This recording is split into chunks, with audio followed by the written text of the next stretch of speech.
बहुत समय पहले की बात है। एक छोटे से गांव में रामू नाम का एक लड़का रहता था। वह बहुत होशियार था, लेकिन उसमें एक बुरी आदत थी। वह कभी कभी झूठ बोलता और छोटे मोटे छल कपट कर लेता था। गांव के लोग उसे पसंद तो करते थे, लेकिन वे जानते थे कि वह हमेशा पूरी तरह ईमानदार नहीं होता। रामू का झूठ और उसकी आदत। रामू की माँ एक गरीब लेकिन नेक दिल महिला थी। वह हमेशा रामू को सिखाती थी कि सच बोलना और ईमानदार रहना सबसे बड़ा गुण होता है। लेकिन रामू उनकी बात को हल्के में लेता था। वह कभी कभी दुकानदारों को धोखा दे देता, दोस्तों से छोटी मोटी बातें छुपा लेता और अपने फायदे के लिए झूठ बोल देता था। हालांकि उसके ये झूठ बहुत बड़े नहीं थे, लेकिन धीरे धीरे यह उसकी आदत बनती जा रही थी। एक दिन गांव में एक नया व्यापारी आया। वह बहुत अमीर था और गांव में एक बड़ी दुकान खोलने वाला था। उसने घोषणा की कि वह एक भरोसेमंद नौकर ढूंढ रहा है जो उसकी दुकान की देखभाल कर सके। गांव के कई नौजवान नौकरी के लिए गए, लेकिन व्यापारी ने बहुत ही खास शर्त रखी।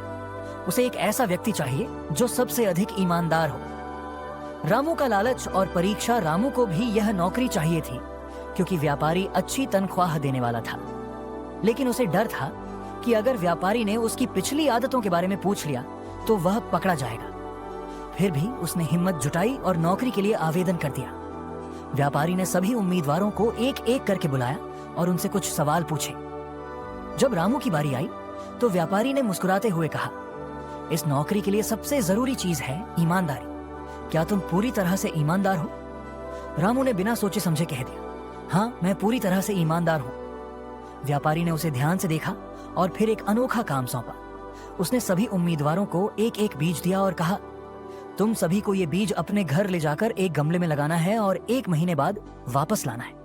जिसका पौधा सबसे अच्छा होगा उसे नौकरी मिल जाएगी। रामू खुश था। उसने सोचा कि यह तो बहुत आसान काम है। वह बीज लेकर घर आया और एक सुंदर गमले में बो दिया।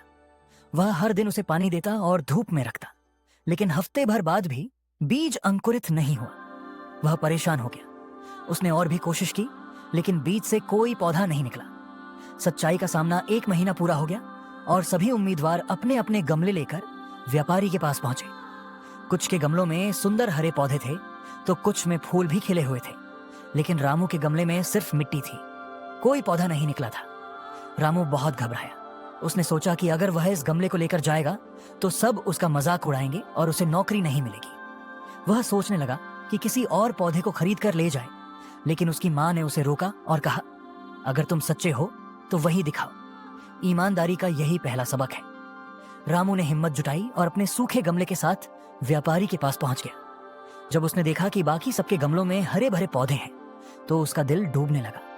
व्यापारी ने सबके गमलों को ध्यान से देखा और फिर मुस्कुराते हुए कहा, रामू, तुम ही इस नौकरी के सबसे योग्य उम्मीदवार हो। यह सुनकर सभी चौंक गए, खासकर रामू। उसने हतप्रभ होकर पूछा, लेकिन मेरे गमले में तो कुछ भी नहीं होगा। व्यापारी ने समझाया, जो बीज मैंने तुम सबको दिए थे वे उबले हुए थे और उनसे कोई पौधा नहीं उग सकता था। फिर भी तुम में से अधिकतर ने झूठ बोलकर कहीं और से पौधे लाकर अपने गमले में लगा दिए। लेकिन रामू, तुमने सच्चाई से काम लिया और वही गमला लेकर आए जो तुम्हारे पास था। यही सच्ची ईमानदारी है। ईमानदारी का इनाम रामू को नौकरी मिल गई और उसने कड़ी मेहनत और ईमानदारी से काम करना शुरू किया। धीरे धीरे गांव वालों को भी उसकी ईमानदारी पर भरोसा होने लगा।